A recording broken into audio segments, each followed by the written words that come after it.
Good evening and salutations, my GH fans.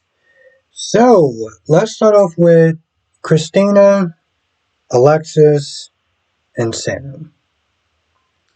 This is something that we all saw coming, and there's a couple of times that Kristina does sit there and refer to the baby as her baby. She's falling in love with the baby. She's falling in love with the process of this birth and everything like that. Um, and then when Sam leaves, she complains to, well, I don't know if this is really complaining, but venting to her about the way that TJ and Molly has been treating her. Like she's irresponsible, like she's not taking care of the baby, and, just how hard they are coming down on her. Now,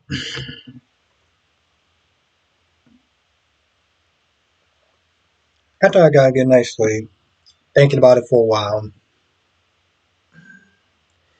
as dickish as TJ is coming across, and let's be honest, he kind of is with the way he has been whining about this whole process, he's not entirely wrong, right?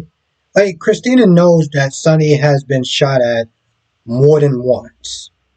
And her snitty is saying to them and to Alexis, oh, well, I want to sit there and support my dad and stuff like that. Like, why should I not be able to see my dad? I'm like, because he's been shot at more than once.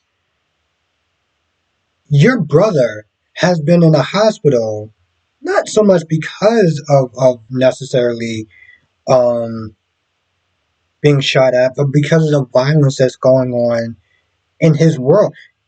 Curtis was in a wheelchair for a while because Sonny was in the area. And for some odd reason, she's not sitting there thinking, and the problem is, if it was just her, cool, you do what you want to do. You seem like you have no preservation towards your life whatsoever, knowing that right now there's a constant threat, but you having a child and being by him is just irresponsible. But since a couple of times she's been snipped and mentioned the baby and falling in love with the baby and everything like that, Alexa's like, are you starting to see this child more as yours than Molly's? She pauses for a minute. And even by paused answer is more than enough. You pretty much answer without even answering.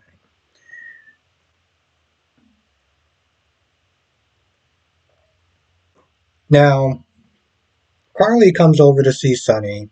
Ava's there. They have a couple of words. Ava's not like in this whole bossy attitude, like, yo, listen, you're not like you don't run things here, okay? You're out of the inner circle, whatever. You're coming across as desperate and everything.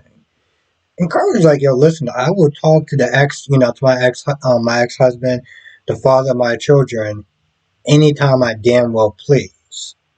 They're going back and forth. Meanwhile, you got Sonny essentially talking to Dante, about Dex. Hey, listen, don't trust him. Um, he can't be trusted. So if you're counting on him, he's your partner, he needs you. You need him to get you out of tight space. Don't trust him. And there's a point where even Dante's like, listen, I appreciate the gloves, they're very nice. I don't know why you get white for. Um, but we probably shouldn't be sitting to talk about this. Now he does have a conversation with Sam afterwards about if he's crossing the line. Because he even said to her, he's like, knowing that Dex is there, it makes me want to sit there and protect my father. And also, he said something just flat out. He was like, hey, listen, I know my dad does, and I haven't stopped him yet. And if I can't bring myself to sit there and stop him, because Sam does sit there and bring up the time that he arrested him for Cyrus, Cyrus shooting. But he's like, come on, let's be honest. I know what my dad does, and I haven't actually been actively trying to stop him. How can I sit there and wear this badge if I can't even sit there and know what he's doing and even thinking about compromising myself? Now, it'd be kind of weird if he just decided he's not going to be a cop anymore. That's like a Young and the Restless thing. They decide to put Chance into a business suit and say, this makes sense, even though it really doesn't. Sonny gets back. Sonny's not there talking to Carly. Ava goes in the other room, which I'm pretty sure she's just listening to the whole thing. And Carly's like, I don't want to sit there and bring Donna around here anymore. It's like, why? It's like, well, your level of hate or whatever. I don't want her sitting there having you badmouth me in front of her. Which, I'm going to be honest, I thought that was a little kind of out of pocket. I get that he's talking to other people, but like, you don't have faith enough in him. Because he was like, so you think I would really sit there and badmouth you in front of our daughter? Like, really? Now, if you wanted to sit there and play that way, you could have been like, hey, listen, you've been shot at twice. I don't want her around you right now. You got too much stuff going on. That would have made more sense than, well, I don't want you bad mouthing her around me. I like that negative energy. It's like, what? But he ain't having it either way. He gets pissed off. Um, and a couple of times, even when he was with Dante, he was like, you don't know any person I can trust, this, that, and the third. And he just has that look like there's something more. Carly, is going back and forth. Sonny's like, you turn everyone against me, this, that, and the third, showing signs of paranoia. And she stops in the tracks. She's like, have you been taking medicine? Now, she doesn't even do that. Well, I think she actually might have said that, but then she runs to the cabinet and saw all the medicine there, whatever. And she's like, hey, listen, we may have to sit there and check the dosage or whatever, check your blood and stuff. Ava is right there, right? Now, this is probably another reason why Carly don't want to bring Donna around around Sonny, because he's off. And if she even slightly, thinks of, he may not be on his medication. I can't sit there and have my daughter around her, around him. And he's saying, she's saying all that, and Ava just right there, just keeping quiet, didn't sit there and say anything. I'm like, Ava, how do you sit there and trust Avery around Sonny, knowing that he's not fully there with his medication? You want to sit there and play all risky games or whatever, fine, you do that around you and him, but like to sit there and put Avery in that situation, nah, that's just bad parenting right there. Um, so of course she doesn't sit there and say anything, and she just pretty much kind of just backs up his paranoia because that's helpful in the situation. I know she did sit there and say she was going to try to look to find, who's doing, who's cutting his supply or whatever. Meanwhile, you pretty much have a ticking time bomb. But she lost the power so much that it's like, he's fine right now. Now, I feel like they did kind of shoehorn in this whole Josslyn and Kristina part. Josslyn and Trina part. Because she does talk about how she's not sure if she wants to be pre-med. And she doesn't want to sit there and dedicate more time of her life being in a spot that somebody else should sit there and take if she's not too sure, given everything that wound up happening. Now, part of me's like, so do you not want to be a doctor? You're not sure about being a doctor because of what happened with Dex? Think about it. She thought she had a future with Dex, and then that happened. So maybe she's just unsure about, the future as far as being a doctor, which I'm just kind of like, if you're letting your breakup, your relationship, influence your curricular activity in your studies and stuff like that, like it's not good. It's just not good. Um, Now she, we all know that she did sit there and say, "Well, I didn't want to just be a doctor to patch up Dex." And that's true, but he did influence your decision. He was badly hurt. You felt helpless. That's why you want to sit there and do it. So now she's very unsure, and Trina doesn't want to sit there and stay stuck in grief or whatever. She's like, I need to sit there and start trying to pull it together because I don't want to be taking summer classes and stuff like that. And she's not liking this feeling unsure. She's always been sure about every path that she took in life.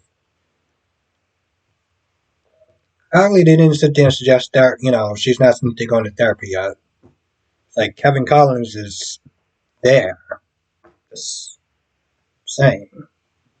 Now, Dex is there. He's there for, like, well, I mean, let's be honest. He was there for eye candy. He didn't actually do anything in this episode, okay? All we saw was him run and then put on a uniform. That's it. They could have replaced him with a damn popsicle stick, and it would have been the exact same thing. Just throwing it out there. Them actually shooting outdoors. Interesting. They did that with the whole Trina and Josslyn thing, and they also did that with Drew and Nina.